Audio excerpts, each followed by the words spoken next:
یہ مضمون چل رہا تھا کہ حضرت ذوالقرنین انتہائی مشرقی حصے کی طرف پہنچے زمین کے، وہ علاقے فتح کرنے کے بعد پھر حضرت ذوالقرنین نے زیادہ تر مفسرین کی رائے کے مطابق شمال کا رخ کیا۔ قرآن میں نہیں ہے کہ نارتھ کی طرف گئے یا ساؤتھ کی طرف گئے، لیکن کچھ چیزیں بدیہی ہوتی ہیں۔ آبادی ظاہر ہے اس وقت نارتھ ہی کی طرف زیادہ تھی، ساؤتھ کی طرف آبادی بہت بعد میں دنیا میں آئی ہے، اور اب بھی بہت کم آبادی ہے ساؤتھ کی طرف، تو غالب یہی ہے کہ نارتھ کی طرف حضرت ذوالقرنین گئے۔ قرآن کہتا ہے ثم اتبع سببا حتی اذا بلغ بین السدین، سد کہتے ہیں بند کرنا، کہتے ہیں نا سد باب، اور انسداد دہشت گردی، باب انفعال میں جائے گا تو انسداد یعنی دہشت گردی کو بند کرنا، تو سدین دو سد یعنی دو آڑیں، تو پہاڑ کو آڑ سے تعبیر کیا گیا ہے کیونکہ پہاڑ رکاوٹ بن جاتا ہے ادھر کی آبادی ادھر اور ادھر کی ادھر جانے کے لیے، تو ایک آڑ کی طرح ہوتا ہے۔ تو قرآن کہتا ہے حتی اذا بلغ بین السدین، یہاں تک کہ جب دو پہاڑوں کے درمیان میں پہنچے، وجد من دونہما قوما، تو آپ نے پایا ان دونوں کے پیچھے ایک قوم کو، یا دونوں کے ایک طرف ایک قوم کو پایا۔ لا یکادون یفقہون قولا، ایسی قوم تھی لا یکادون یفقہون قولا، کے بعد سمجھنے کی صلاحیت ہی نہیں تھی اس کے اندر۔ دیکھیں حضرت ذوالقرنین جب مشرق کی طرف گئے تو زبان تو وہاں بھی نہیں آتی ہوگی، وہ الگ زبان ہوگی۔ جب سورج کے مغرب کی طرف گئے زمین کے دوسرے کنارے کی طرف، تو ان کی زبان بھی ذوالقرنین کی زبان سے میچ نہیں کرتی ہوگی، وہاں بھی ترجمان کی ضرورت پڑی ہوگی، لیکن وہاں قرآن نے یہ نہیں کہا کہ وہ بات سمجھتے ہی نہیں تھے۔ لیکن جب نارتھ کی طرف گئے ہیں تو قرآن کہہ رہے ایسی قوم دیکھی پہاڑوں کے پیچھے جو کچھ سمجھنے کی اس میں گویا صلاحیت ہی نہیں تھی، لا یکادون، ان میں کھوپڑی نہیں تھی ان کی۔ اس لیے زیادہ تر مفسرین اس طرف گئے ہیں کہ یہ کوئی وحشی قوم تھی، کوئی وحشی قوم ہوتی ہے نا جنگلوں میں جو رہنے والے، جیسے میں نے ایک ولاگ بنایا تھا مسائی قوم ایک جنگل میں رہتی ہے، تو جنگلی قسم کی قوم تھی، کوئی ہو سکتا ہے پتے وتے جسموں پہ ڈھانپتے ہوں اور بالکل درندوں کی طرح جانوروں کی طرح رہتے ہو، تو اس ٹائپ کی قوم تھی کہ اوپر کھوپڑی ان کی خالی تھی، بات سمجھنے کی صلاحیت نہیں تھی ان میں۔ قالوا یا ذا القرنین، وہ ذوالقرنین سے آ کے کہنے لگے ان یاجوج و ماجوج مفسدون فی الارض، کیا ذوالقرنین آپ اللہ کے نیک بزرگ ہیں، آپ آئے ہیں اللہ اللہ سکھا رہے ہیں لوگوں کو، دین کی دعوت دے رہے ہیں، توحید کی دعوت دے رہے ہیں، تو ایک کام ہمارا کر دیں کہ ایک قوم ہے یاجوج اور ماجوج جس نے زمین میں فساد مچا کے رکھا ہوا ہے۔ اب سوال یہ پیدا ہوتا ہے کہ جب اس قوم میں کچھ سمجھنے کی صلاحیت ہی نہیں تھی تو ان کو یہ کیسے پتہ چل گیا کہ یہ ذوالقرنین اللہ کے نیک بندے ہیں، اور پھر ان سے بات چیت بھی ہوئی اور ذوالقرنین نے ان کو آگے یہ بھی بتایا کہ میں دونوں پہاڑوں کے درمیان سیسا پلائی ہوئی دیوار بنا کے ان پہاڑوں کو بند کر دوں گا، اس میں میرے ساتھ یہ تعاون کرو، تو یہ سب کانورزیشن ہوئی کیسے؟ تو اس کا جواب آسان ہے، ظاہر ہے جتنی بھی بیوقوف قوم ہو کسی نہ کسی طریقے سے اشاروں سے ترجمان سے مختلف طریقوں سے اس کو، تھے تو بہرحال انسان نا، کوئی گدھے گھوڑے یا کوئی بندر تو نہیں تھے انسان۔ تو قرآن کا منشا صرف یہ ہے کہ ان کے ساتھ ذوالقرنین کو سمجھنے اور سمجھانے میں بہت زیادہ پریشانی ہوئی، تو مقصد صرف یہ بتانا ہے کہ ایک بہت ہی کوئی بیوقوف قسم کی قوم تھی۔ تو باقی قرآن پھر جو واقعے کی تکمیل کے لیے پھر بیچ میں بہت ساری چیزوں کو حذف کر دیتا ہے جو غیر ضروری ہوتی ہیں۔ اب عقل مند یہ بات سمجھ جائے گا کہ ذوالقرنین اور ان کے درمیان جو بات چیت ہوئی اس میں حضرت ذوالقرنین کو بہت زیادہ مشکلات پیش آئیں، ان کی بات کو سمجھنے میں بھی اور سمجھانے میں بھی۔ تو آگے پھر قرآن جو ہے نا کہ جو ان کا جو بڑا مقصد تھا وہ بہرحال حاصل ہو گیا، وہ اشاروں سے ہوا ہو، وہ کوئی ترجمان کے ذریعے ہوا ہو یا کسی بھی طرح سے ہوا ہو، تو حضرت ذوالقرنین نے بھی کوئی حل نکالا ہوگا نا کہ اس قوم کی بات کو سمجھنے کی ہم کوشش کریں، ان کو بہرحال دین کی دعوت دی ہوگی۔ تو یہ اس اشکال کا جواب تو یہ ہے، کیونکہ قالو کا مطلب یہاں نہیں ہے کہ آئے انہوں نے ذوالقرنین کی زبان میں بات کرنا شروع کر دی، جو بھی اپنی زبان میں جس طرح سے بھی بات کی، چاہے اشارہ سے کی ہو یا ترجمان کے ذریعے کی ہو۔ دوسری بات یہ ہے کہ انہوں نے حضرت ذوالقرنین کی طاقت کا تو اندازہ لگا لیا تھا کہ یہ اتنے پاورفل ایک لشکر کے ساتھ آئے ہیں اور ان کے پاس اتنا اسلحہ ہے، اتنے گھوڑے ہیں، تو یہ ہنر مند ہیں۔ اور آگے ریکویسٹ انہوں نے اس لیے بھی کی کہ حضرت ذوالقرنین کی بزرگی کا بھی ان کو اندازہ ہو گیا۔ دیکھیے اللہ تعالیٰ نے انسان کی نیچر ایسی بنائی ہے کہ جو نیک لوگ ہوتے ہیں نا ان کی تقوی اور للہیت کا، ان کی بزرگی کا غیر مسلموں پہ بھی اثر پڑتا ہے۔ ہندوستان میں علماء بتاتے ہیں کہ ہندو مسلمان بزرگوں کے پاس آیا کرتے تھے دعا کرانے کے لیے، اب بھی آتے ہیں۔ انڈیا کے بعض علماء نے ہمیں بتایا کہ ہمارے پاس ہندو بھی آتے ہیں اور کہتے ہیں ہمارے لیے دعا کریں اللہ تعالیٰ سے، کیونکہ ایک لاشعوری طور پر انسان کے ذہن میں یہ بات ہوتی ہے کہ بھئی یہ اللہ والا آدمی ہے۔ جیسے یوسف علیہ السلام جب جیل میں تھے تو غیر مسلم یوسف علیہ السلام کے پاس آئے اور کہنے لگے کہ آپ ہمیں خواب کی تعبیر بتائیں۔ سوال پیدا ہوتا ہے کہ بھئی وہ تو غیر مسلم تھے اور یوسف علیہ السلام نمازی پرہیزگار تھے، تو غیر مسلموں کو کیسے اندازہ ہو گیا کہ یہ خواب کی تعبیر بتائیں گے؟ اس کا جواب یہی ہے کہ لاشعوری طور پر اللہ نے دلوں میں ایک ہیبت ڈالی ہوتی ہے پرہیزگار لوگوں کی، ایک روب ڈالا ہوا ہوتا ہے اور ایک عظمت ڈالی ہوئی ہوتی ہے. تو یوسف علیہ السلام کے پاس آنے والے لوگوں کو یہ بات معلوم تھی کہ یہ عظیم انسان ہے اور یہ ان کو اللہ تعالیٰ وہ باتیں بتا دے گا جو ہمیں نہیں بتاتا، اللہ ان کو خواب کی تعبیر سمجھا دے گا، ہم نہیں سمجھ سکتے. تو یہ ایک لاشعور میں انسان کی ہوتی ہے یہ بات. اور بھی اس پہ بہت ساری مثالیں ہیں، لیکن میں پھر وہ ہمارا یہ لیکچر جس کو ہم فوکس کر رہے ہیں وہ رہ جائے گا. تو ذوالقرنین کے ساتھ بھی یہی ہوا کہ وہ قوم جنگلی وحشی قسم کی تھی، لیکن ان کو طاقت کا بھی اندازہ ہو گیا اور بزرگی کا بھی اندازہ ہو گیا. پھر آ کے انہوں نے درخواست کی. طرز عمل سے یہ لگتا ہے کہ وہ قوم بھی مسلمان ہو گئی تھی، یعنی بغیر لڑائی کے اور بغیر کسی مناظرے بازی کے ذوالقرنین کا مذہب اس قوم نے بھی قبول کر لیا. تو کیا کہنے لگی حضرت ذوالقرنین سے؟ بھئی آپ ہمارا ایک کام کر دیں، آپ اتنے پاورفل آدمی ہیں. ان یاجوج و ماجوج مفسدون فی الارض. یاجوج ماجوج ایک قوم ہے جس نے زمین میں فساد مچا کے رکھا ہوا ہے، آئے دن قتل و غارت کرتے ہیں وہ اور ہمارے پاس ان سے لڑنے کی طاقت نہیں ہے. فہل نجعل لک خرجا. کیا ہم آپ کے لیے خرچ بنا سکتے ہیں؟ کچھ اجرت، خرچ کہتے ہیں خراج کا لفظ آپ نے سنا ہوگا، ٹیکس کو یا اجرت کو. تو ہم آپ کو کمیشن دیں گے اس کا، ہمارے پاس پیسہ بہت ہے، وسائل بہت ہیں، لیکن وہ ٹیکنالوجی ہمارے پاس نہیں ہے جو آپ کے پاس ہے. تو ہم دیکھ رہے ہیں آپ کو اللہ نے ایک بڑی قوت اور طاقت دی ہے، تو پیسہ ہمارے پاس بہت ہے، ہم آپ کو اس کی اجرت دیں گے. آپ نے یہ کرنا ہے کہ علا، اس بات پر ہم آپ کو اجرت دیں گے، تجعل بیننا و بینہم سدا، کہ آپ ہمارے اور ان کے درمیان ایک آڑ بنا دیں، ایک دیوار بنا دیں. کہ بہت بڑی دیوار بنانی پڑے گی اور پہاڑوں کو کہ اس خلا کو ختم کرنا پڑے گا. وہ قوم آ کے ہم پہ حملے کرتی ہے اور ہمارا بہت نقصان کرتی ہے، تو آپ ایک ایسی آڑ بنا دیں جو ہمارے بس میں نہیں ہے. قال ما مکنی فیہ ربی خیر. ذوالقرنین نے فرمایا میرے رب نے جو مجھے ٹھکانہ دیا ہے، طاقت دی ہے، وہ بہتر ہے. کیا مطلب؟ مجھے تمہاری اجرت کی ضرورت نہیں ہے، میرے پاس بہت وسائل ہیں. دیکھیں استغنا بہت بڑی نعمت ہے. سلیمان علیہ السلام کا بھی یہی انداز تھا جب ملکہ سبا نے ہدیے دے کے بھیجا نا، تو سلیمان علیہ السلام نے بھی یہ فرمایا تھا ما آتانی اللہ خیر مما آتاکم، مجھے جو اللہ نے وسائل دیے ہیں وہ تم سے بہت زیادہ ہیں. تو ایسے موقع پہ اس طرح کی بات کرنا یہ تکبر نہیں کہلاتا، بلکہ یہ عین شکر ہے کہ بھائی میں کیوں کسی سے مانگوں. آپ نے بعض دفعہ مالداروں کو دیکھا ہوگا بھی یہ جملہ کہتے ہیں بھائی ہم کسی کے محتاج نہیں ہیں. تو اس جملے میں اگر اللہ کے شکر کی نیت ہے تو یہ اچھا جملہ ہے، اور اگر نیت ہے دوسرے کو نیچا دکھانا پھر یہ تکبر ہے. تو بعض وہمی لوگ کیا کرتے ہیں، کوئی بھی اس طرح کا جملہ زبان سے نکال دے تو فوراً اس پہ تکبر کا فتویٰ ٹھوک دیتے ہیں. یہ ٹھیک نہیں ہے. تو اس طرح کے جملے پیغمبروں سے بھی ثابت ہیں تو اور اہل اللہ سے بھی ثابت ہیں. حضرت ذوالقرنین نے فرمایا بھائی پیسوں کی مجھے ضرورت نہیں ہے. ما مکنی فیہ ربی، میرے رب نے جو مجھے وسائل دیے ہیں، خیرون، وہ بہت بہتر ہے. تم کیا دو گے مجھے؟ کتنے پیسے دے دو گے؟ ہاں مجھے افرادی قوت کی ضرورت ہے، کیونکہ اتنے بھاری بھرکم پتھر اٹھا کے پہاڑوں پہ لے کے جانا، لوہے کی پلیٹیں لے کے جانا، اس کے لیے افراد چاہیے، مزدور چاہیے، لیبر چاہیے. فَأَعِینُونِی بِقُوَّةٍ، تم مجھے میری مدد کرو قوت کے ساتھ. قوت چاہیے مجھے، پاور چاہیے، افرادی قوت چاہیے. یہاں قوت سے مراد ہے وسائل چاہیے، لیبر چاہیے، مزدور چاہیے. تو اجعل بینکم و بینہم ردما، میں تمہارے اور ان کے درمیان آڑ بنا دوں گا، دیوار بنا دوں گا. آتونی زبر الحدید، وہ قوت یہ چاہیے کہ دو تم مجھے لوہے کی پلیٹیں، یعنی اوپر چڑھانے میں میری مدد کرو ان کی. تو وہ افراد چاہیے ہمیں بہت بڑی تعداد میں جو لوہے کی پلیٹوں کو لے کے پہاڑوں کے اوپر چڑھیں، اور کوئی بھی اس وقت جو بھی طریقہ انہوں نے اختیار کیا ہوگا ان پلیٹوں کو ہم دونوں پہاڑوں کے بیچ میں رکھیں گے. حتی اذا ساوا بین الصدفین، یہاں تک کہ جب دونوں کنار، صدف کہتے ہیں پہاڑ کے کنارہ، دونوں کناروں کے درمیان ان لوہے کی پلیٹوں کو. اچھا یہاں بھی اندماج ہے، صنعت اندماج کا مطلب بہت سے واقعات قرآن بیچ میں حذف کر رہا ہے. تو ایسا ہی نہیں ہے کہ بنی بنائی پلیٹیں، انہوں نے کوئی اسٹیل مل تھی اور وہ پلیٹیں پہلے سے تیار رکھی ہوئی تھیں. ظاہر ہے ذوالقرنین نے کیا کیا، لوہا جمع کیا پہلے. حضرت ذوالقرنین نے کس قدر محنت لگی ہوگی، پہاڑوں کے درمیان بہت زیادہ لوہا چاہیے.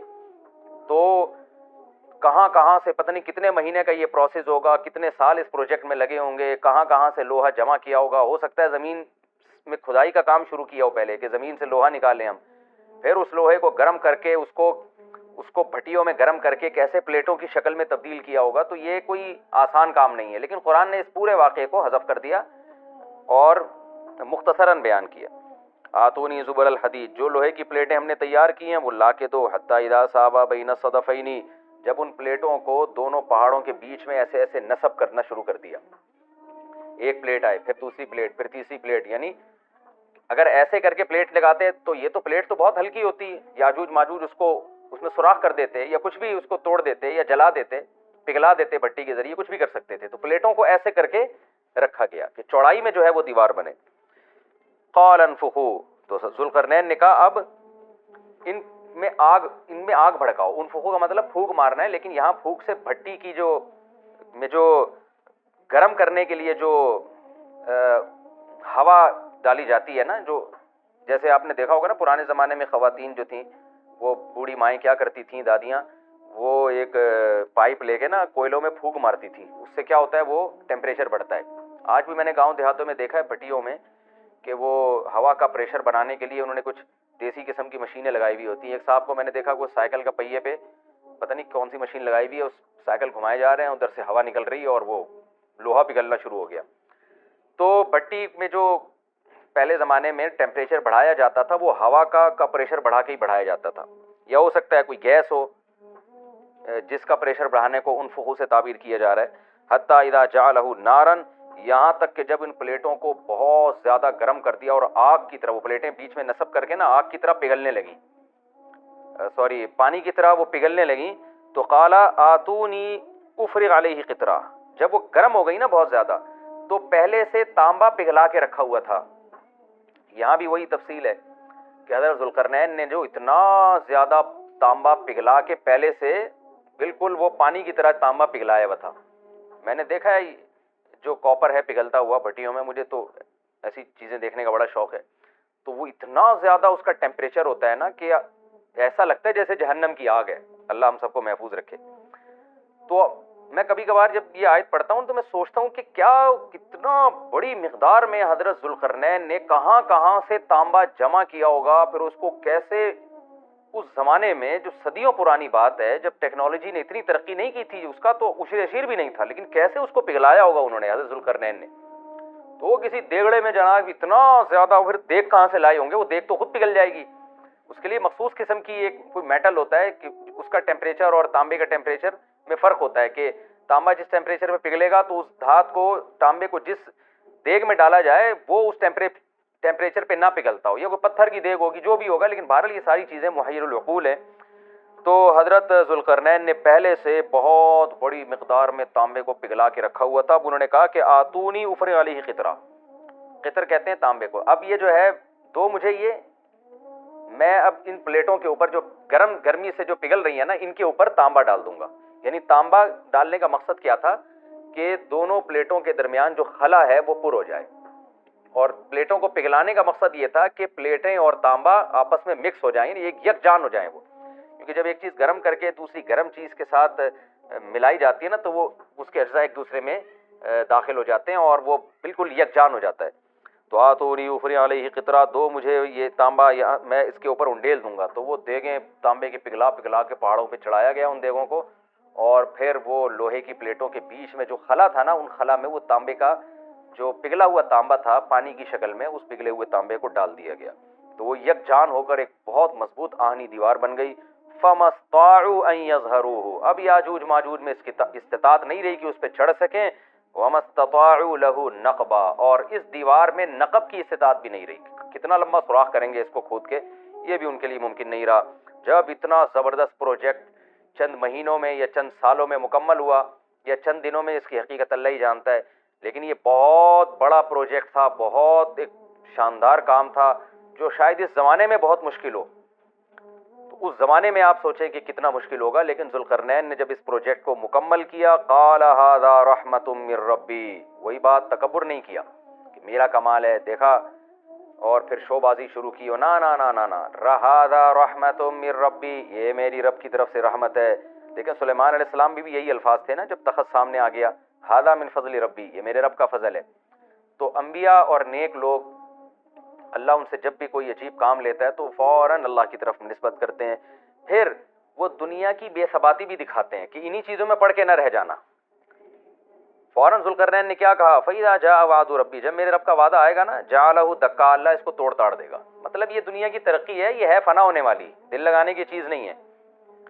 تو ایسا نہ ہو کہ اس سے دل لگانا شروع کر دو اور اسی میں بس کے رہ جاؤ اور اللہ کو بھول جاؤ اور اپنی ترقیوں پہ ناز کرنا شروع کر دو. فَإِذَا جَاءَ وَعْدُ رَبِّي، جب میرے رب کا وعدہ آئے گا، جَعَلَهُ دَكَّاءَ، اسے توڑ تاڑ کے برابر کر دے گا. وَكَانَ وَعْدُ رَبِّي حَقًّا، اور میرے رب کا وعدہ سچا ہے. وعدے سے مراد کیا ہے؟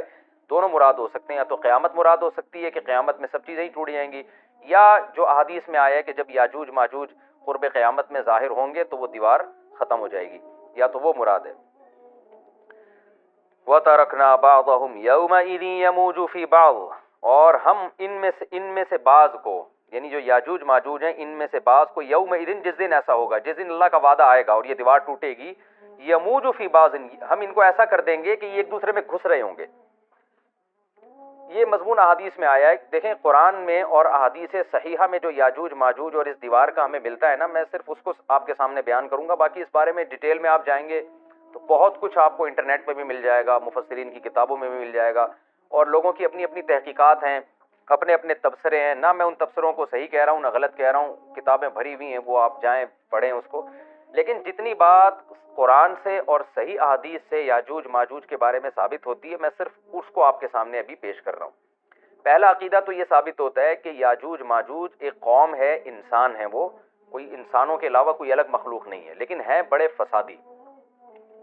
دوسری بات، یہ بہت قدیم ہے. ذوالقرنین جب گئے تو اس سے پہلے کی یہ قوم ہے اور زمین میں پہلے سے فساد مچا رہی ہے، لیکن بہت زیادہ ان کی کثرت نہیں تھی جتنی کثرت قرب قیامت میں ہوگی، کیونکہ نسل ان کی بہت تیزی کے ساتھ بڑھ رہی ہے. تیسری بات یہ ہے کہ اللہ نے ان کو دنیا کے کسی حصے میں رکھ کے چھپا دیا ہے. چھپایا اس لیے ہے کہ ان کے ظاہر ہونے کا ایک ٹائم ہے، اور وہ ہے حضرت عیسیٰ علیہ الصلوۃ والسلام کا دور. حضرت عیسیٰ ابن مریم کے دور میں یاجوج ماجوج ظاہر ہوں گے. تو اسی کو آپ چوتھا پوائنٹ بھی کہہ سکتے ہیں. تیسرا پوائنٹ کیا ہو گیا کہ ان کو چھپا دیا گیا ہے. لہذا یہ جو لوگ کہتے ہیں نا یاجوج ماجوج دریافت ہو گئے ہیں، فلاں جگہ ہیں فلاں جگہ ہیں، تو بھائی ہمیں جب ایک چیز چھپا دی گئی ہے اور ایک ٹائم بتا دیا گیا ہے کہ اس ٹائم پہ ظاہر ہوں گے، تو اس سے پہلے وہ دریافت ہو ہی نہیں سکتے. پہلے دریافت ہو گئے تو اس کا مطلب نبی صلی اللہ علیہ وسلم کی گویا پیش گوئی غلط ہو گئی. تو جو جس کا ٹائم ہے اسی ٹائم پہ وہ ظاہر ہوں گے. چوتھی بات میں نے جیسے بتائی کہ حضرت عیسیٰ علیہ الصلوۃ والسلام کے دور میں وہ ظاہر ہوں گے. پانچویں بات، صحیح حدیث سے یہ بات ثابت ہے کہ یاجوج ماجوج وہ جو دیوار بنی تھی اس کو چاٹتے رہتے ہیں، ختم کرتے ہیں. اب چاٹنا کا جو لفظ حدیث میں ہے اس سے مراد زبان سے چاٹنا بھی ہو سکتا ہے اور یہ کنایا بھی ہو سکتا ہے کہ اس کو ختم کرنے کی کوشش میں لگے ہوئے ہیں. اور ایسے چاٹنا، جب ہم کوئی چیز چاٹتے ہیں نا تو بہت تھوڑی تھوڑی وہ ختم ہوتی ہے. تو اتنی موٹی اتنی بڑی دیوار ہے کہ وہ انہوں نے اپنی اسٹرگل اور اپنی محنت نہیں چھوڑی ہے، تو وہ دیوار کو کسی نہ کسی طریقے سے گھسائی میں اس کے لگی رہتے ہیں. تو زبان سے بھی چاٹنا ہو سکتا ہے اور کسی اور طریقے سے اس کو ختم کرنے کی کوشش بھی مراد ہو سکتی ہے. اور حدیث میں آتا ہے کہ ایک دن آئے گا، وہ جب ختم ہونے والی ہوتی ہے نا تو وہ کہتے ہیں کہ ہم کل اس کو دوبارہ شروع کریں گے اور کل ہم اس کو ختم کر دیں گے. لیکن وہ اللہ تعالیٰ اپنی قدرت سے دوبارہ اس دیوار کو اتنا ہی موٹا کر دیتے ہیں جتنا ذوالقرنین نے کیا تھا. تو قرب قیامت میں جب حضرت عیسیٰ علیہ السلام کا ظہور ہوگا تو وہ یہ کہیں گے ہم انشاءاللہ اس کو کل ختم کریں گے. تو انشاءاللہ کا لفظ جب استعمال کریں گے، کیونکہ وہ قوم ہے کافر، وہ اللہ پہ اعتماد کرنا، اللہ پہ توکل کرنا یہ چیز نہیں ہے. جیسے کافر تو نہیں کہے گا نا اللہ نے چاہا تو وہ اللہ پہ یقین نہیں رکھتے. تو وہ جب اللہ کا نام لیں گے اور کہیں گے کہ اللہ نے چاہا تو ہم اس کو کل ختم کر دیں گے، تو پھر اسلام کی وجہ سے وہ دیوار ختم ہو جائے گی. اس کی مثال ایسے جیسے حدیث میں آتا ہے پچھلی قوموں میں ایک نوجوان تھا جو جادوگر کے پاس بھی جاتا تھا اور راہب کے پاس بھی جاتا تھا، جس کا سورہ بروج میں تذکرہ ہے، والسماء ذات البروج میں. تو جب وہ نوجوان پکڑا گیا، وہ مسلمان ہو گیا تھا، بادشاہ نے اس کو بھیجا تھا جادوگر کے پاس کہ جادو سیکھے، لیکن وہ راہب کے پاس جاتا، عیسائیت سیکھی اس نے اور نیک مسلمان بن گیا. تو بادشاہ نے اس کو قتل کرنے کی حتی الامکان کوشش کی، مگر وہ قتل نہیں ہو پا رہا تھا. بادشاہ نے اس کو پہاڑ پہ بھیجا اپنے سپاہیوں کو لے کے کہ پہاڑ سے لے جا کے اس کو گرا دو، لیکن اللہ نے مدد کی کہ وہ سپاہی گر گئے، یہ بچ گیا. بادشاہ نے حکم دیا اس کو سمندر میں لے جا کے غرق کر دو، وہ سارے سپاہی غرق ہو گئے، یہ بچ گیا. تو کسی بھی طرح سے اس کی قتل کی کوششیں کامیاب نہیں ہو رہی تھی. تو اس نے بادشاہ سے کہا کہ تو اگر مجھے قتل کرنا چاہتا ہے نا تو چوک پہ کھڑا کر کے تیر مجھے مار اور کہے کہ بسم اللہ ورب ھذا الغلام، اس نوجوان کے رب کے نام سے میں اس کو قتل کرتا ہوں. تو اللہ کا نام لے کے مجھے مارے گا تو میں قتل ہو جاؤں گا. نوجوان یہ قربانی اس لیے دے رہا تھا کہ بادشاہ جب پوری پبلک کے سامنے اللہ کا نام لے گا تو لوگوں کو یقین آ جائے گا کہ بھئی اللہ کا نام لینے سے تو کام ہو گیا، اور اللہ کا نام لیے بغیر کام نہیں ہو رہا تھا. تو جو بادشاہ اللہ کو مانتا نہیں تھا آج اس کو بھی اللہ کا نام لینا پڑا ہے. تو نوجوان نے یہ قربانی اس لیے دی کہ بادشاہ جب اللہ کا نام لے گا لوگوں کو اللہ کی ذات پہ یقین آئے گا اور لوگ مسلمان ہو جائیں گے، عیسائیت کو قبول کر لیں گے۔ تو اس نوجوان نے یہ قربانی دی اور بادشاہ نے اللہ کا نام لے کے جب تیر مارا تو وہ نوجوان شہید ہو گیا، اور لیکن پورا ملک مسلمان ہو گیا، عیسائیت قبول کر لی۔ اور سورہ بروج میں پھر اللہ نے ان کا تبصرہ کیا، ان کا واقعہ بیان کیا ان کے بارے میں کہ کیسے بادشاہ نے خندقیں کھود کھود کے پوری قوم کو جو ہے وہ جو دین سے پیچھے نہیں ہٹے ان کو کس طرح سے آگ میں پھینک دیا ان سب کو۔ تو اس سے پتہ چلتا ہے کہ کافر بھی بعض دفعہ جب اللہ کا نام لیتا ہے نا تو اس کو دنیاوی فائدہ ہو جاتا ہے۔ تو یاجوج ماجوج بھی تنگ آ کر پھر اللہ کا نام لیں گے اور کہیں گے اللہ نے چاہا تو ہم اس دیوار کو کل ختم کر دیں گے، اور بالآخر وہ دیوار ختم ہو جائے گی۔ پھر قرآن کے الفاظ ہیں آگے کہ جب یہ دیوار ختم ہوگی وَتَرَكْنَا بَعْضَهُمْ يَوْمَئِذٍ۔ اچھا ہاں، میں بتا رہا تھا کہ حدیث سے کیا پوائنٹ پتہ چلتے ہیں، تو یہ 5 پوائنٹ ہو گئے۔ چھٹا پوائنٹ یہ کہ حضرت عیسیٰ ہی کے دور میں یہ کسی وبا کے ذریعے ہلاک ہو جائیں گے۔ حضرت عیسیٰ علیہ الصلوۃ والسلام یہ اتنے زیادہ ہوں گے کہ ان سے لڑنا ممکن نہیں ہوگا، جیسے کہ قرآن میں بھی آ رہا ہے وَتَرَكْنَا بَعْضَهُمْ يَوْمَئِذٍ يَمُوجُ فِي بَعْضٍ، ہم ان میں سے بعض کو بعض کے اندر گھسا دیں گے، اتنی کثرت سے ایک دوسرے میں ہی نہیں، اب آبادی کی کثرت بہت ہوگی ان کی، گھسے ہوئے ہوں گے ایک دوسرے میں، یہ جیسے چیونٹی اور مکوڑے ہوتے ہیں، تو ان سے لڑنا ممکن نہیں ہوگا۔ تو حضرت عیسیٰ علیہ الصلوۃ والسلام لوگوں کو لے کے کوہ طور پہ چلے جائیں گے اور باقی مسلمان وہ اپنے اپنے گھروں کے اندر بند ہو جائیں گے، اور پھر اللہ کی طرف سے ایک وبا آئے گی اور اس وبا میں یہ سارے کے سارے ہلاک ہو جائیں گے، اور پھر جب ہلاک ہو جائیں گے تو اتنی زیادہ ان کی لاشیں زمین پہ ہوں گی، اتنی زیادہ کہ انسانی آبادی ان کی لاشوں سے متعفن ہونا اور بیمار ہونا شروع ہو جائے گی، ان کی لاشوں سے بدبو اٹھے گی، اور ظاہر ہے انسان ہوں گے یہ، تو اس کی وجہ سے جو زمین کا ماحول خراب ہوگا۔ پھر حضرت عیسیٰ علیہ الصلوۃ والسلام اللہ سے دعا مانگیں گے کہ اللہ تعالیٰ ان کو کسی طرح ٹھکانے لگائے، کوئی انتظام کرے۔ پھر حدیث میں آتا ہے بارشیں ہوں گی اور سیلاب آئیں گے اور ان کی لاشیں بہہ بہہ کے پانیوں میں جا کے سمندروں میں جا کے ختم ہو جائیں گی، اللہ تعالیٰ ان کو اس طرح سے ٹھکانے لگائے گا۔ تو یہ یہاں تک جتنے بھی مضامین ہیں یہ صحیح احادیث سے ثابت ہیں۔ تو قرآن کہتا ہے وَتَرَكْنَا بَعْضَهُمْ يَوْمَئِذٍ يَمُوجُ فِي بَعْضٍ، ہم ان میں سے بعض کو بعض میں چھوڑ دیں گے، بہت کثرت ہوگی۔ وَنُفِخَ فِي الصُّورِ، اور پھر سور پھونکا جائے گا۔ قرآن میں تو یہ کہ سور پھونکا جائے گا ایسے لگ رہا ہے جیسے فوراً پھونکا جائے گا، مگر احادیث میں تفسیر ہے کہ فوراً نہیں پھونکا جائے گا۔ یاجوج ماجوج قیامت کی نشانیوں میں سے ایک بہت بڑی نشانی ہوگی، یعنی یہ اس بات کی علامت ہوگی کہ اب قیامت بہت قریب ہے۔ تو حضرت عیسیٰ ابن مریم علیہ السلام جب نازل ہوں گے، میں تھوڑی سی ترتیب بیان کر دیتا ہوں کہ کیونکہ بات یاجوج ماجوج کی چل رہی ہے تو اس سے منسلک جو واقعات ہیں جو اس دور میں ہوں گے وہ بھی میں اسی لیکچر کے ضمن میں بیان کر دیتا ہوں۔ ہمیں صحیح حدیث سے یہ پتہ چلتا ہے، کہ قرب قیامت میں جب مسلمان بہت قسمہ پرسی میں ہوں گے تو خراسان سے لشکر اٹھے گا۔ خراسان یہ افغانستان اور ایران کا حصہ، اس علاقے کو نبی صلی اللہ علیہ وسلم کے دور میں خراسان کہا جاتا ہے، جس میں قندھار بھی آتا ہے، ایران کا بھی حصہ آتا ہے اس میں۔ تو یہاں سے لشکر اٹھے گا، مجاہدین لڑیں گے بہت بڑی تعداد میں، دنیا میں جہاد ہوگا کیونکہ مسلمان ظلم کی چکی میں پس کے تنگ آ چکے ہوں گے، اور لڑتے لڑتے حدیث میں آتا ہے اتنی بڑی بڑی لڑائیاں ہوں گی کہ 1/3 مسلمان شہید ہو جائیں گے اس میں، 1/3 مجاہدین جو لڑنے والے ہوں گے، اور 1/3 جو ہوں گے وہ میدان جنگ سے بھاگ جائیں گے، اور 1/3 کو اللہ فتح عطا فرمائے گا۔ تو جو 1/3 میدان جنگ سے بھاگ جائیں گے، نبی صلی اللہ علیہ وسلم نے فرمایا ان کی توبہ کبھی قبول نہیں ہوگی۔ جو 1/3 شہید ہو جائیں گے وہ افضل ترین شہداء ہوں گے اس وقت کے، اور 1/3 کو اللہ تعالیٰ غلبہ عطا فرمائیں گے۔ ایک واقعہ تو ہمیں قرب قیامت میں نبی صلی اللہ علیہ وسلم سے یہ ملتا ہے صحیح حدیث سے۔ دوسرا ہمیں یہ ملتا ہے کہ قرب قیامت ہی میں مسلمان قسمہ پرسی کا شکار ہوں گے، تو تلاش کریں گے حضرت مہدی کو، کیونکہ حضرت مہدی وہ شخصیت ہیں جن پہ تمام نیک لوگ جمع ہو جائیں گے اور وہ مسلمانوں کی میدان جنگ میں کمانڈ کریں گے، جہاد میں کمانڈ کریں گے۔ تو ان کو بیت اللہ میں تلاش کیا جائے گا، وہ رسول اللہ صلی اللہ علیہ وسلم کی اولاد میں ہوں گے، اور لوگ ان کو پہچان لیں گے، اہل اللہ پہچان کر ان کو اپنا امیر بنائیں گے، اور ان کی قیادت میں پھر لڑائی اور جہاد شروع ہوگا۔ اور یہ لڑائی جب دمشق میں لڑائی ہو رہی ہوگی تو دمشق میں عصر کی نماز کے وقت حضرت مہدی، میں نے جو یہ کہا کہ دمشق میں لڑائی ہو رہی ہوگی، مقصد یہ نہیں ہے کہ دمشق کوئی میدان جنگ بنا ہوا ہوگا، مقصد یہ ہے کہ وہ مجاہدین کا لشکر دمشق میں ہوگا عصر کی نماز کے وقت، لڑائی چاہے کسی اور میدان میں ہو رہی ہو، لیکن حدیث میں ہمیں دمشق کا تذکرہ ملتا ہے۔ تو دمشق میں حضرت شام کا تذکرہ ملتا ہے، اور جو قرائن ہمیں ملتے ہیں وہ دمشق کی ایک خاص مسجد ہے، وہ مسجد حضرت مفتی تقی عثمانی صاحب اور مفتی رفیع عثمانی صاحب نے اس کو ہائی لائٹ بھی کیا، لیکن وہ یقینی نہیں ہے، یہ خوب سمجھے، انہوں نے اس کا بھی تبصرہ کیا کہ اس کے بارے میں کوئی یقین نہیں ہے۔ تو حضرت مہدی عصر کی نماز پڑھا رہے ہوں گے، لوگ امامت میں آپ کے پیچھے کھڑے ہوں گے، یہاں تک کہ مسجد کے مینار پر، آج بھی وہ مینار موجود ہے جس کے بارے میں غالب گمان ہے کہ یہ وہ مینار ہے جہاں حضرت عیسیٰ علیہ السلام نازل ہوں گے، غالب گمان کے درجے میں کہا جا سکتا ہے، ورنہ پھر اسی کے اڑوس پڑوس میں کوئی مسجد ہوگی۔ میرا اگر شام جانا ہوا تو انشاءاللہ میں ارادہ ہے کہ میں ولاگ میں اس مسجد کا بھی تذکرہ کروں گا، اس جگہ کا بھی تذکرہ کروں گا، لیکن میں پہلے یہ بات بتا دوں کہ وہ 100% یقینی نہیں ہے، ایسا نہ ہو کہ اس مسجد کے مینار پہ چڑھ کے لوگ جو ہے وہ اس کے کوئی مینار کو ہی چاٹنا شروع کر دیں تبرک کے طور پہ۔ تو عصر کی نماز کا ٹائم ہوگا، حضرت عیسیٰ ابن مریم علیہ الصلوۃ والسلام فرشتوں کے کندھوں پہ ہاتھ رکھ کے نیچے اتریں گے نماز کے ٹائم پہ، یعنی آسمان سے مینار تک آئیں گے، اور پھر مینار سے آپ کے لیے سیڑھیاں لگائی جائیں گی، سیڑھیوں کے ذریعے مینار سے نیچے اتریں گے اور لوگ ان کو پہچان لیں گے۔ حضرت مہدی ان کو امامت کے لیے آگے کریں گے کہ آپ اللہ کے ایک پیغمبر ہیں، آپ نماز پڑھائیے، حضرت عیسیٰ علیہ السلام انہی کو آگے رکھیں گے، اور اس طرح کا مفہوم ہے حدیث میں کہ اللہ نے اس کام کے لیے آپ کو ہی منتخب کیا۔ کیا مطلب یہ امامت اس امت کا حق ہے؟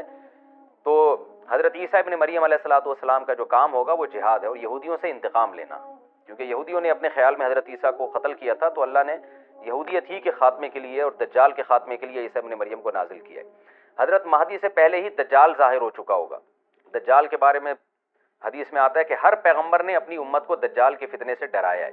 اچھا، یہ دجال ایک ایسی شخصیت ہے جس کا یہودی انتظار ہم سے زیادہ کر رہے ہیں، کیونکہ یہودی اس کو اپنے لیے نجات دہندہ سمجھتے ہیں، جبکہ حدیث میں آتا ہے کہ دجال کانا ہوگا اور اس کا خدائی کا دعویٰ ہوگا، اس کے پاس کچھ ایسی طاقتیں ہوں گی کہ مردے کو زندہ کر دے، زندہ کو مار دے، ایک طرف اس کے باغ ہوگا، ایک طرف اس کے آگ ہوگی، جو اس پر ایمان لائے گا اس کو باغ میں داخل کرے گا، اور جو اس پر ایمان نہیں لائے گا اس کو آگ میں داخل کرے گا۔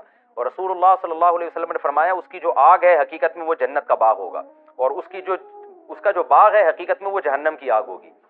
تو جو نبی کی باتوں پہ یقین کرتے ہیں وہ دجال کے فتنے سے محفوظ رہیں گے، اور حدیث میں سورہ کہف کی بھی تلاوت کا حکم ہے، جمعے کے دن جو کہف کی تلاوت کرتا ہے اللہ اس کو دجال کے فتنے سے محفوظ رکھتا ہے۔ اب آپ دیکھیں یہ سورہ کہف میں ہی قیامت کی علامات کا تذکرہ ہے نا، تو شاید اسی وجہ سے کیونکہ جو سورہ کہف پڑھتا رہے گا وہ یاجوج ماجوج کے واقعات بھی پڑھتا رہے گا اور اللہ کی قدرت کے واقعات بھی پڑھتا رہے گا، تو دجال کے فتنے سے اللہ اس کو اس برکت سے بچا کے رکھیں گے، فتنے سے محفوظ رکھیں گے۔ تو وہ ایسی طاقتیں دکھائے گا، بے وقوف لوگ اس پہ ایمان لے آئیں گے۔ حدیث میں آتا ہے کہ کانا کبھی بھی خدا نہیں ہو سکتا، یعنی اس کی تو ایک آنکھ ہوگی نہیں، لیکن بے وقوف لوگ اس کے یہ کچھ ظاہری کمالات دیکھیں گے، یہ نہیں دیکھیں گے کہ یہ تو شکل بھی اس کی اچھی نہیں ہے، یعنی خدا کم از کم جمال والا ہوتا ہے نا، یہ تو ہے بھی کانا، اور اس کے بڑا بڑا کافر بھی لکھا ہوا ہوگا واضح طور پر جس سے پتہ چلے گا۔ لیکن احمق اور بیوقوف لوگ جیسے روحانی عامل کو کچھ شعبدے دیکھ کر ان پہ سے متاثر ہو جاتے ہیں نا، روحانی عاملوں کے شعبدے دیکھ کے، تو ایسے ہی دجال کے شعبدے دیکھ کے متاثر ہوں گے۔ تو بہت لوگوں کو، خلقت کو، بہت بڑی امت کو گمراہ کرے گا دجال، اہل اللہ کو اللہ تعالیٰ اس کے فتنے سے محفوظ رکھے گا۔ پھر حضرت عیسیٰ ابن مریم جب نازل ہوں گے تو وہ دجال کو قتل کریں گے۔ حدیث میں آتا ہے کہ نیزے کے ذریعے گھوڑے پہ بیٹھ کے قتل کریں گے۔ علماء نے اس حدیث کا دو مطلب بیان کیے ہیں کہ یا تو اس کا مطلب یہی ہے کہ واقعی گھوڑے پہ بیٹھیں گے، نیزہ استعمال کریں گے، اور زمین جو ہے وہ اتنی پہلے اس سے جنگیں ہو چکی ہوں گی کہ لوگ دوبارہ تلواروں گھوڑوں کی طرف آ جائیں گے۔ اس بات کا امکان ہے، ہر ملک ایٹمی طاقت بن چکا ہے، تو اگر یہ ایٹم بم سارے ملک آپس میں چلا دیں تو ہم دوبارہ گدے گھوڑوں والی زندگی پر آ جائیں گے، ٹیکنالوجی ساری تباہ و برباد ہو جائے گی، انسان کی ترقی۔ تو اس بات کا بھی امکان ہے کہ کوئی اس سے پہلے ہو سکتا ہے کوئی ایسی جنگ عظیم ہو کہ انسانیت دوبارہ پہاڑوں پتھروں کے دور میں آ جائے۔ لیکن ظاہر یہ معلوم ہوتا ہے کہ رسول اللہ صلی اللہ علیہ وسلم نے جو کلام کیا ہے، ظاہر ہے اس دور کے لحاظ سے جو لوگوں کے جہاں تک جو لوگوں کی مینٹل اپروچ ہے وہاں تک، تو نبی صلی اللہ علیہ وسلم میزائل یا اور ٹینکوں کا تذکرہ کرتے تو کیا سمجھ میں آتا؟ تو گھوڑے سے مراد ہے جو اس زمانے کا گھوڑا ہوگا، اور نیزے سے مراد ہے اس زمانے کا جو اسلحہ ہوگا، کیونکہ نیزہ نبی کے دور کا ایک مناسب اسلحہ تھا اور گھوڑا نبی کے دور کی میدان جنگ کی ایک مناسب سواری تھی۔ تو اس سے یہ بھی پتہ چلتا ہے کہ ہو سکتا ہے عیسیٰ ابن مریم نیزے کے بجائے کلاشنکوف کا استعمال کر لیں، تو یعنی وہ نیزہ جو ہے وہ اس کلاشنکوف کی یا جو بھی اسلحہ اس وقت حضرت عیسیٰ ابن مریم استعمال کریں گے اس کی ایک تعبیر ہے، تو اس کا بھی پورا امکان ہے۔ تو ہمیں بہرحال کتنا ایمان ہمارے لیے ضروری ہے کہ دجال کو قتل کرنے والی جو ذات ہے جو شخصیت ہے وہ عیسیٰ ابن مریم علیہ الصلوۃ والسلام ہے۔ تو حضرت عیسیٰ کے ذریعے اللہ تعالیٰ دجال کو قتل کریں گے، اور حضرت عیسیٰ کی قیادت میں زبردست جہاد ہوگا۔ حدیث میں آتا ہے کہ عیسیٰ ابن مریم اس دنیا کو امن سے بھر دیں گے، اتنا امن ہو جائے گا اور اتنی مالی فراوانی ہوگی، اتنی مالی، کیونکہ دنیا میں مال بہت ہے، ڈسٹریبیوشن صحیح نہیں ہے، جو تقسیم ہے نا مال کی وہ ظالمانہ ہے، جس کی وجہ سے غریب غریب سے غریب تر ہے، امیر امیر سے امیر تر ہے۔ حضرت عیسیٰ ابن مریم ایسا نظام قائم کریں گے کہ جس سے مال کی صحیح تقسیم ہو، اور لوگ اٹھیں گے زکوٰۃ کا مستحق تلاش کریں گے اور لوگوں کو زکوٰۃ کا مستحق نظر نہیں آئے گا، غریب تلاش کرنا مشکل ہو جائے گا۔ یعنی ایک آدمی، حدیث کے مفہوم ہے کہ زکوٰۃ لے کے گھومتا رہے گا اور اس کو کوئی غریب نہیں ملے گا، اتنی مالی فراوانی ہو جائے گی۔ پھر ترمذی کی روایت میں آتا ہے کہ اللہ کی طرف سے برکتیں ایسی نازل ہوں گی کہ بڑے بڑے انار پیدا ہوں گے، بڑے بڑے انگور پیدا ہوں گے، زمین اپنی برکتیں کھول دے گی، اور حضرت عیسیٰ علیہ السلام خنزیر کو بھی دنیا سے ختم کر دیں گے، خنزیر کی نسل کو ختم کر دیا جائے گا، وَيَضَعُ الْجِزْيَةَ، اور جزیہ کا نظام ختم، اما الاسلام و اما السیف، یا تو تلوار یا اسلام، اس کے علاوہ نہیں۔ تو نبی صلی اللہ علیہ وسلم کو اللہ نے جس مقصد کے لیے دنیا میں بھیجا تھا، اس مقصد کی جو تکمیل ہے وہ عیسیٰ ابن مریم کے ذریعے۔ باقی اس میں حکمتیں کیا ہیں اس پر میرے الگ سے بیانات موجود ہیں کہ اللہ نے حضرت عیسیٰ ابن مریم کا انتخاب کیوں کیا اس کام کی تکمیل کے لیے، اسی امت میں کوئی کیوں منتخب نہیں کر لیا، یا یہ کہ پیغمبر صلی اللہ علیہ وسلم ہی کے ذریعے پوری دنیا میں اسلام کو غالب کر دیا جاتا، اس میں کیا حکمتیں ہیں، اس پر میرے الگ سے بیانات موجود ہیں۔ ابھی تو میں کوشش کرتا ہوں کہ تفسیر سے میں جو ٹو دا پوائنٹ بات ہے اس سے یہاں اس لیکچر میں نہ ہٹوں۔ تو اسی وقت میں حضرت عیسیٰ ابن مریم اس کو یاجوج ماجوج کو قتل کریں گے اور دنیا انصاف سے بھر جائے گی، اور اللہ تعالیٰ نے جو پیغمبروں کو دنیا میں بھیجا تھا اس کا مقصد کیفیت اور کمیت دونوں لحاظ سے حاصل ہو جائے گا۔ اس کے بعد پھر آہستہ آہستہ دنیا میں زوال شروع ہوگا، اور پھر جب پوری دنیا کے لوگ زوال کا شکار ہوتے ہوتے کفر کی طرف جائیں گے، گناہوں کی طرف، اور حدیث میں آتا ہے جب تک ایک شخص بھی اللہ کا نام لینے والا ہوگا اس دنیا پر قیامت نہیں آئے گی، یہاں تک کہ آخری شخص جب دنیا سے اٹھے گا جو اللہ کا نام لیا کرتا تھا، تو اس کے بعد اللہ تعالیٰ سور پھونکیں گے، جبریل کو حکم دیں گے سور پھونکنے کا، اور اس دنیا کو تباہ و برباد کر دیا جائے گا۔ تو آگے قرآن کہتا ہے وَنُفِخَ فِي الصُّورِ، اور پھر سور میں پھونکا جائے گا، فَجَمَعْنَاهُمْ جَمْعًا، پھر ہم ان تمام انسانوں کو جمع کر دیں گے، وَعَرَضْنَا جَهَنَّمَ يَوْمَئِذٍ لِّلْكَافِرِينَ عَرْضًا، اور قیامت کے دن ہم جہنم کو یومئذ، جس دن ایسا ہوگا یعنی جس دن سور پھونکا جائے گا، یہ دوسرا سور مراد ہے، للکافرین عرضا، کافروں کے سامنے پیش کر دیں گے، الذین کانت اعینہم فی غطاء عن ذکری، یہ وہ لوگ ہیں جن کی آنکھیں میری یاد سے پردے میں پڑی ہوئی تھی، یعنی میری یاد کی چیزیں ان کو نظر ہی نہیں آتی تھیں، غفلت میں پڑی ہوئی تھی جن کی آنکھیں، وکانوا لا یستطیعون السمع، اور یہ سننے کی صلاحیت بھی نہیں رکھتے تھے، نہ حق بات سنتے تھے نہ حق دیکھتے تھے، بس اپنے خواہشات کی جو چیزیں ہیں وہ ان کو اچھی لگتی تھیں اور وہی ان کو سمجھ میں آتی تھیں۔ تو یہ ہمارا رکوع الحمدللہ کمپلیٹ ہو گیا۔ اس رکوع میں ہمیں بہت سارے اسباق ملتے ہیں، میں نمبر وار اس کو مختصراً بیان کر دیتا ہوں۔ پہلی بات تو یہ کہ دیکھیں اللہ تعالیٰ نے کیسے کیسے بادشاہ دنیا میں بھیجے ہیں اور کتنے پاورفل بادشاہ۔ حضرت ذوالقرنین کا نام ہی قرن والا، دو کناروں والا، زمین کے بہت بڑے حصے کو حضرت ذوالقرنین نے فتح کیا، اور اللہ کے نیک بندے کیسے اللہ کے راستے میں لڑتے رہے ہیں۔ تو یہ جو لوگ بیٹھ جاتے ہیں نا بس عبادت کرو اور لڑائی وڑائی اسلام میں ہے ہی نہیں، یہ دنیا میں کوئی بھی عقل مند اس نظریے کا حامی نہیں ہوگا۔ تو طاقت اور قوت کی اسلام میں بہت زیادہ اہمیت ہے۔ اس سے ہمیں یہ بھی پتہ چلتا ہے کہ اپنے ملک کی، خاص طور پر اسلامی ملک کی جو فوجی قوتیں ہیں، جو فوجی طاقتیں ہیں، ان کی ہمیں قدر کرنی چاہیے، کیونکہ اگر کوئی بھی ملک عسکری لحاظ سے کمزور ہو جائے، کیونکہ اللہ تعالیٰ تو جو عسکری لحاظ سے طاقتور قومیں تھیں اللہ نے ان کا کتنا تذکرہ کیا، ہاں وہ اللہ کے باغی نہ ہوں۔ تو اسلامی ملک میں کوئی بھی اسلامی کنٹری ہے، چاہے سعودی عرب ہے، چاہے پاکستان ہے، چاہے ترکی ہے، کوئی بھی اسلامی کنٹری ہے، اس کی فوج کی قدر کرنی چاہیے، کیونکہ اسی کی وجہ سے ملک کا بارڈر محفوظ ہوتا ہے۔ اگر مسلمان عسکری لحاظ سے کمزور ہونا شروع ہو جائیں تو کافر ہمیں گاجر مولی کی طرح کاٹنا شروع کر دیں، اسلام دشمن قوتیں ہمیں کھا جائیں، ختم کر دیں ہمیں کھا کے۔ تو نیک قوتوں کو اپنی بقا کے لیے ہمیشہ سے ایک اسلحے کی اور طاقت کی ضرورت رہتی ہے، اس کی اہمیت اسلام میں بہت زیادہ ہے۔ موسیٰ علیہ الصلوۃ والسلام کے بعد کتنے بڑے بڑے جنگی کمانڈر پیدا ہوئے، ذوالقرنین کا اللہ نے کیسا تذکرہ کیا، ذوالقرنین کی عبادت کا کہیں بھی تذکرہ نہیں، حالانکہ وہ بڑے عبادت گزار بھی تھے۔ داؤد علیہ السلام کی عبادت کا تذکرہ بھی ہے، ان کی تلوار اور طاقت کا تذکرہ بھی ہے۔ تو اللہ تعالیٰ جہاں عبادت کا تذکرہ کرتے ہیں تو طاقت اور قوت کا بھی تذکرہ کرتے ہیں، اس سے عسکری لحاظ سے اپنے آپ کو مضبوط کرنے کی اہمیت کا ہمیں پتہ چلتا ہے کہ اسلام میں اس کی بڑی اہمیت ہے۔ کسی بھی اسلامی ملک کی فوج کا مورال کسی بھی لحاظ سے ڈاؤن نہیں ہونا چاہیے، اور عسکری لحاظ سے وہ کسی بھی لحاظ سے کمزور نہیں ہونی چاہیے، اور اس کو چاہیے کہ اعدوا لہم ما استطعتم من قوہ پر عمل کرے، کہ قرآن کہہ رہا ہے روز بروز اپنی طاقت اور قوت میں اضافہ کرنے کی کوشش کرو. اس سے مسلم قوم کو کبھی بھی غافل نہیں ہونا چاہیے، اور کوئی بھی ایسا کام جس سے مسلمان قوتیں اور طاقتیں کمزور ہونا شروع ہو جائیں، اس کام سے ہمیں بچنا چاہیے. دوسری بات ہمیں یہ پتہ چلی کہ اللہ تعالیٰ نے اہل اسلام کے ذمے پوری دنیا کی ذمہ داری لگائی ہے، کسی ایک ملک کی نہیں. جتنے بھی پیغمبر آئے ہیں جب وہ دنیا فتح کرنا شروع کی ہے تو کہیں رکے نہیں ہیں وہ کہ بھئی یہاں تک، اس سے آگے نہیں جانا. ان کی صلاحیت ہی ختم ہو گئی ہو، وسائل ہی ختم ہو گئے ہوں تو الگ بات ہے. تو پوری دنیا ہے جس میں اللہ کے دین کو غالب کرنا ہے. اب اس کا طریقہ کیا ہوگا؟ ظاہر ہے جو جس زمانے میں سوٹیبل طریقہ ہو وہ اختیار کیا جائے گا. تو حضرت ذوالقرنین پہلے انتہائی مشرق کی طرف گئے ہیں جہاں سورج نکلتا ہے، تو وہاں سے جہاں سے آبادی شروع ہو رہی ہے، اور ان کا خیال تھا کہ اب آگے آبادی نہیں ہے تو پھر جا کے اسٹاپ کیا ہے.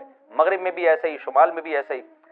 تو ہمیں جب دیکھتے ہیں کہ جب صحابہ کرام نے دنیا فتح کرنا شروع کی ہے تو ہمیں مسلمان کمانڈروں میں بھی ایسے واقعات ملتے ہیں کہ وہ علاقے فتح کرتے کرتے سمندر کے کنارے پہنچے اور انہوں نے سمندر کو دیکھ کے کہا کہ تیرے آگے بھی آبادی ہوتی نا تو ہم اللہ کا کلمہ وہاں بھی بلند کرتے. تو یہ دور تھا مسلمانوں کا، اور یہ عیسیٰ ابن مریم دوبارہ پھر وہی کریں گے، پوری دنیا کو فتح کریں گے. تو حضرت ذوالقرنین کے اس واقعے سے پتہ چلتا ہے کہ پوری دنیا کی ذمہ داری اللہ نے ہمیشہ سے اہل اللہ پہ لگائی ہے، اور وہ پوری دنیا میں اللہ کے دین کو غالب کرنے کی کوشش میں ہمیشہ سے لگے رہے ہیں. تیسری بات ہمیں پتہ چلتی ہے کہ اسباب اور وسائل کی اہمیت. حضرت ذوالقرنین نے جب اتنا پہاڑوں کے بیچ میں اتنا یعنی لوہے کی پلیٹیں لگا کے تانبا پگھلا کے آہنی دیوار بنائی ہے تو خوش ہوئے ہیں. ھذا رحمت من ربی، یہ میرے رب کی رحمت ہے. تبھی تو اللہ کا شکر ادا کیا نا، خوشی پہ شکر ادا کیا جاتا ہے. تو اس سے یہ بھی پتہ چلتا ہے کہ سائنس اور ٹیکنالوجی، دیکھیں یہ کام ٹیکنالوجی کے بغیر ممکن نہیں تھا. تبھی تو اس قوم نے کہا نا ذوالقرنین سے کہ ہم پیسے آپ کو دیں گے، لیکن ہمارے پاس وہ وسائل نہیں ہیں، وہ ٹیکنالوجی نہیں ہے ہمارے پاس. اور بظاہر ایسا لگتا ہے کہ ان کے پاس لوہا بھی تھا، تانبا بھی تھا، کیونکہ حضرت ذوالقرنین اب یہ تو نہیں ہے نا کہ زمین کے مشرق کی طرف دوبارہ لوہا جمع کرنے گئے ہوں، تو وہیں سے جو کچھ ہوگا نکالا ہوگا. تو وسائل اس قوم کے پاس تھے، ٹیکنالوجی نہیں تھی کہ اس لوہے کو اور اس تانبے کو پگھلا کے دونوں پہاڑوں کے بیچ میں پلیٹیں کیسے بنانی ہیں اور ان کو کیسے ان کے بیچ میں تانبا کر کے کہانی دیوار بنائی ہے. یہ ٹیکنالوجی ان کے پاس نہیں تھی. تو اس سے ہمیں ٹیکنالوجی کی ویلیو کا بھی پتہ چلتا ہے. آج مسلمان اس میں بھی بہت پیچھے چلے جا رہے ہیں اور اس کو مذہب سمجھنا شروع کر دیا ہے. یہ بات بھی غلط ہے. حضرت ذوالقرنین نے اتنی طاقت اور قوت کا استعمال کیا اور اتنے زبردست طریقے سے اس وقت جو بھی اس سوٹیبل ٹیکنالوجی تھی اس کا استعمال کر کے دو پہاڑوں کے بیچ کے راستے کو بند کر دیا اور اس پہ خوشی منائی حضرت ذوالقرنین نے. یہ نہیں کہا کہ بھئی اس سے کچھ بھی نہیں ہوتا، اصل میں تو بس انسان کو چاہیے کہ وہ اللہ اللہ کیا کرے بیٹھ کے، اور یہ کیا اللہ سے بس مدد مانگو، اللہ ہی. یاجوج ماجوج کے بارے میں ان کو کہہ دیتے ذوالقرنین کہ تم سب رات کو تہجد میں اٹھ کے دعائیں مانگو، اللہ یاجوج ماجوج سے تمہیں بچا لے گا. نہ نہ نہ، حضرت ذوالقرنین نے کہا دعائیں بھی مانگو، یقیناً حکم دیا ہوگا دعائیں مانگنے کا، لیکن ہم پورے اسباب اور وسائل استعمال کریں گے، لوہے کی پلیٹیں بنائیں گے، تانبے کو پگھلائیں گے، اوپر چڑھائیں گے اور اس طرح سے پوری مضبوط دیوار بنائیں گے. آج مسلمان ہاتھ پہ ہاتھ رکھ کے بیٹھ گیا ہے اور وظیفوں میں اور جو ہے بس وہ چند صبح شام کے وظیفے پڑھ کے وہ سمجھتا ہے کہ ساری دنیا کے سارے مسائل کا حل اس سے ہو جائے گا. ایسا نہیں ہے. آپ کو بہت زیادہ ترقی کرنی ہے، بہت زیادہ اسباب و وسائل میں آپ کو غیر مسلموں سے آگے نکلنا ہے. جیسے کہ قرون اولا کا مسلمان نکلا تھا، تبھی اللہ نے اس کے لیے دنیا میں فتوحات کے دروازے کھولے تھے. تو اللہ ہمارے لیے فتوحات کے دروازے جبھی کھولے گا جب ہم عبادت کے ساتھ ساتھ سائنس اور ٹیکنالوجی کے میدان میں بھی آگے بڑھنے کی کوشش کریں. اور ہمیں قرب قیامت کی علامتیں بھی اس رکوع میں پتہ چلتی ہیں.